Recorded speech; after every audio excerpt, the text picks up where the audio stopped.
Hello, everybody. Happy Thursday. It is day 3 of our 7-day Learning to Go Slower challenge. Today, we're going to talk about mindful hair brushing my long flowing locks. This one a bit shorter because hair brushing is a little bit of a smaller task to tackle, but it's a different kind of task that requires a little bit more focus, but for a shorter amount of time. So we're going to talk about that. Let's wait for everybody to pop in. If you pop into the comments, just say hello so I know you're here. If you're coming from the Facebook group, again, I won't be able to see your name. I'm only going to see you as Facebook user. Sorry. So let me know how you've been doing with your slow motion showers and your mindful toothbrushing from yesterday. If you guys have been, using that stuff, let me know how it's going. Where's the hairbrush? I should have really brought a hairbrush to this. I should have. I'll just have to pretend. But you guys don't want to watch me brush my hair. I guarantee you do not. So today, just let me know how you guys been doing so far in the first 3 days of the challenge, trying these new things. And let's get into mindful hair brushing. And I hope you enjoy my little cheeky title, The Slow Stroke. I just can't help myself. I have to do stuff like that. So mindful hair brushing. We've been talking for the past couple of days about why it's important to practice learning to slow down so that you can do that on demand, so you can help to build your new response and relationship with anxiety and stress and fear. So we're looking for little everyday things that we can use as tests, right? And as tasks that we can use to practice how we go slower and just kind of slow things down to take the edge off. And today we're going to talk about mindful hair brushing. So here's what's different. Hey, Nat, can we have a tutorial?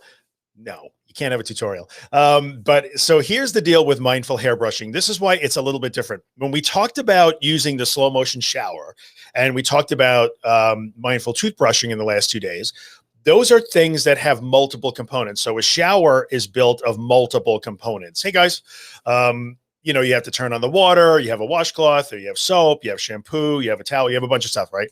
And there's different things to do. And with toothbrushing, it's the same thing. You got to get your toothbrush and get the toothpaste and put it on the toothbrush. There's different things to do.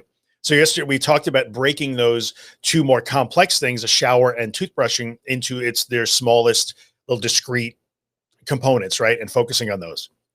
With hair brushing, the deal is you really only have one thing to do. So it's a slightly different thing. And in the Facebook post and the Instagram post that I made, I guess on Monday, that kicked off this whole thing, I talked about just trying to brush your hair for 60 seconds. So toothbrushing would be a few minutes, right? We tried to talk about taking a 10-minute shower or longer than that. But hair brushing, since there's really only one thing to do, you're just focusing on this one repetitive physical action. And that's why I say, go for a minute or so. Most of us, I'm going to say, hey, Nikki, most of us, I'm going to say when we brush our hair, comb our hair, I comb my hair in 5 seconds. Like most likely, even if you've got very long hair, maybe you brush your hair for a few seconds, maybe 10 seconds. But really and truly, it's just an exercise in mindfulness and learning to slow down, to sit and say, I'm going to brush my hair for 60 seconds, a full minute. But when you're brushing your hair, you only have one thing to do, which is to run that brush repetitively, right? You're going to pick up your comb and your brush, you just run it repetitively through your hair again and again. Daniela, what up? Haven't seen you in a while. So what does that look like? I mean, you know what it looks like, because we all know how to brush our hair. And by the way, if you're a dude and you don't have hair, either by choice or not by choice, well, clearly this one isn't for you. I had a few people make jokes about that. Like, what do I do if I'm bald? Use these skills for something else, like apply it to something else. So yeah, like exactly. Like oh my God, here you go. I never brushed my hair for that long. I always try to do it really fast, says Nat, right? Which we all do. So what I would say it looks like, if you're going to engage in mindful hair brushing, would be comb your beds. I got to tell you, the beard thing is a thing. Like it is still, I've had this beard for quite a while now, and I'm still not used to having to brush my face. Living my best life, says Daniela from Croatia. Our friend Daniela is here, which is really great. So mindful hair brushing or beard brushing, whatever you want to do. Here you go. For those of us with mohawks, says Bessie. Mindful hair brushing is just one repetitive motion. So you're going to pick up the hairbrush or the comb, whatever it is, and you're just going to run it through your hair nice and slow, so that every stroke becomes very slow and mindful. You're paying attention to each one of those strokes. That's what we care about, right? Because mindfulness and slowing down is all just about paying attention. So what I want you to do when you try mindful hair brushing is to literally just pay attention to every one of those strokes. So if you can decide that, yes, I'm actually going to brush my hair for a long time, I'm actually going to do that when we get off this video. I'm going to do it because I don't know if I've ever brushed my hair for 60 seconds. But if you decide you're going to brush your hair for a full minute, it's going to feel weird because it's a long time to do it. But just run that brush or that comb through your hair with a focus on that activity. How does the brush feel in your hand? How does the comb feel in your hand? What does it feel like moving through your hair? Can you feel it on your scalp? And just let each one of those strokes be sort of slow. Like, don't rush through it, and just focus on the physical repetition and what the physical sensation feels like. All the while, your mind might be wanting you to engage in those rapid fire thoughts where they might be anxious thoughts or fearful thoughts, or they just might be kind of stress driven thoughts. And, oh my God, I have all this stuff to do. What do I have coming up? I'm going to be late. I have a meeting. I have this to. Instead of focusing on the chatter in your brain or the sensations in your body, just put your focus on each one of those strokes and slowly move that comb or brush through your hair once every second or two for 60 seconds. That's it. That's all really mindful hair brushing will do for you. And again, because it's an activity that many of us will engage in at least once, 2, 3 times a day, that gives you an opportunity to practice. So instead of brushing your hair for 4 or 5 seconds or 10 seconds, invest the extra 55 or 50 seconds in your well-being. And when you brush your hair for the next couple of days, brush it mindfully. Take a full minute to do that, right? And see how that feels. Again, if you're not in the habit of living like this or practicing these things, you're going to feel really weird to do it, right? Because you're just not used to it. We're used to rushing. So when you slow down, and I'm going to suggest, like I wrote in 7% Slower, really exaggerate that slowness, really exaggerate it. Like, if you exaggerate it, it will help you learn these new ways.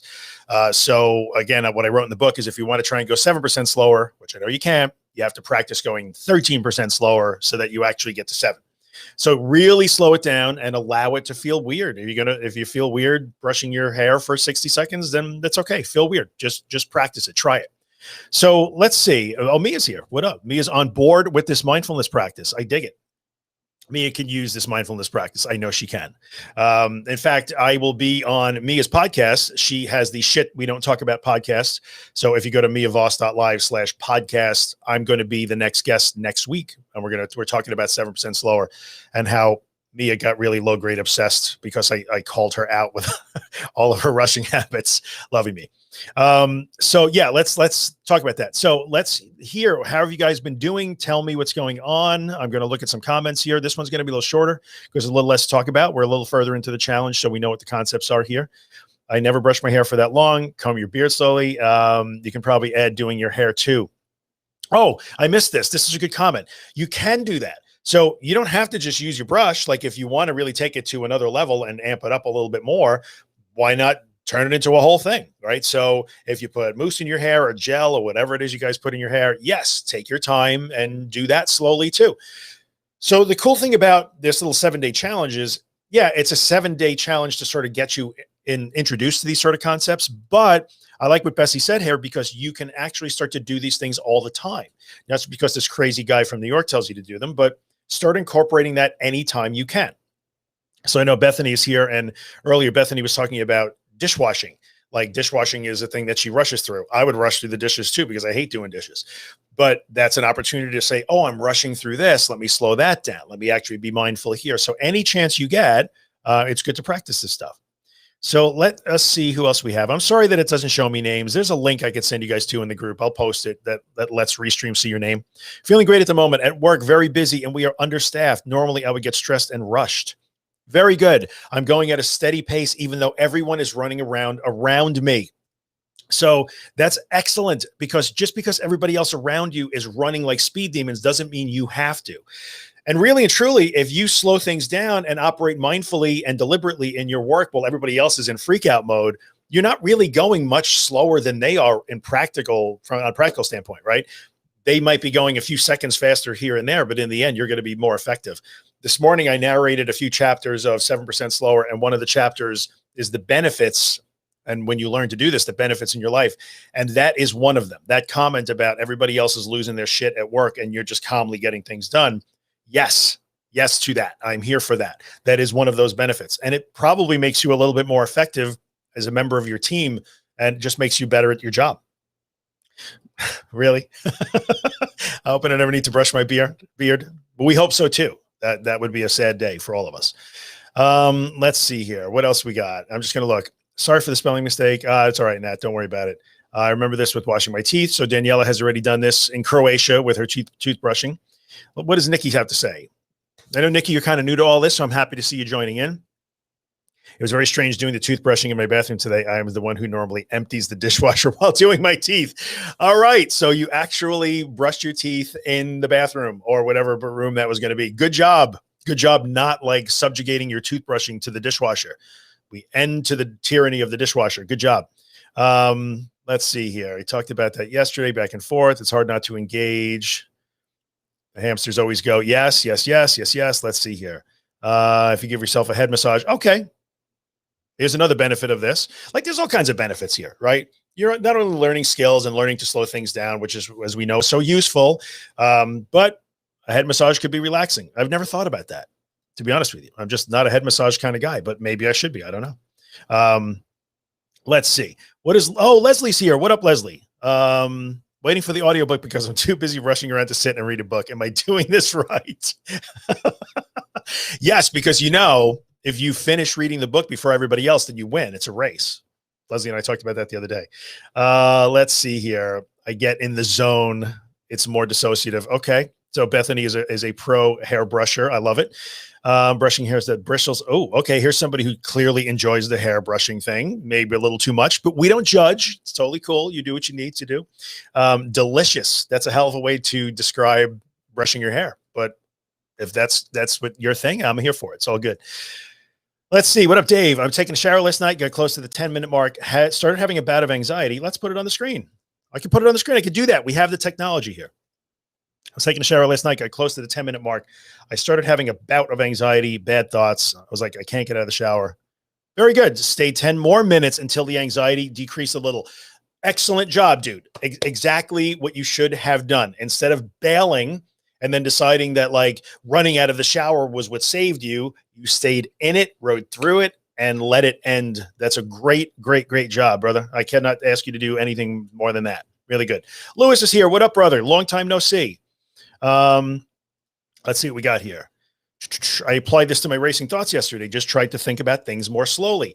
So let me address that for a second. That's really good that you're trying to apply the tools. That's why I write tools like this. It's a really good book. If you don't have it, you should probably get it. And yes, I know a lot of you are waiting for paperback and audiobook. I can appreciate you old school paperback fans. Totally fine. Very soon. I might upload it today. We'll see. Cover's done. So somebody said I had a big exposure. Who said that? I did an awesome exposure today. I don't know what that is, but if you want to share with us in the next couple of minutes, let's do it. Let's hear what it is. I love these success stories. Sarah says, welcome, Sarah. I am looking forward to this. I think I try to multitask too much, thinking about what I need to do. Well, multitasking, I'm guilty of that too. Like I can multitask like a mofo when I have to, but I was doing it all the time for no good reason. So things get much better if I just do one thing at a time. I might do them in rapid succession, but in the end, that's really all multitasking is. But yeah, try it. Just try to focus on one thing for even 10, 15 minutes, put everything else away. You start to see that it does make a difference. So many of us are guilty of that though. Really, really are. Pro multitasker. Okay, let's see here. A lot of people are, right? This is great. I'm digging these comments. I just brushed my hair the whole time you've been speaking. I've been talking for 13 minutes. Don't, think I'm crazy. I don't lose your hair over me. Okay, very true. Leslie is coming here, dropping the bombs. I realized lately how focused my mind is on doing the next thing. When you become aware of it, like Pandora's box is open, now you can't unknow it anymore.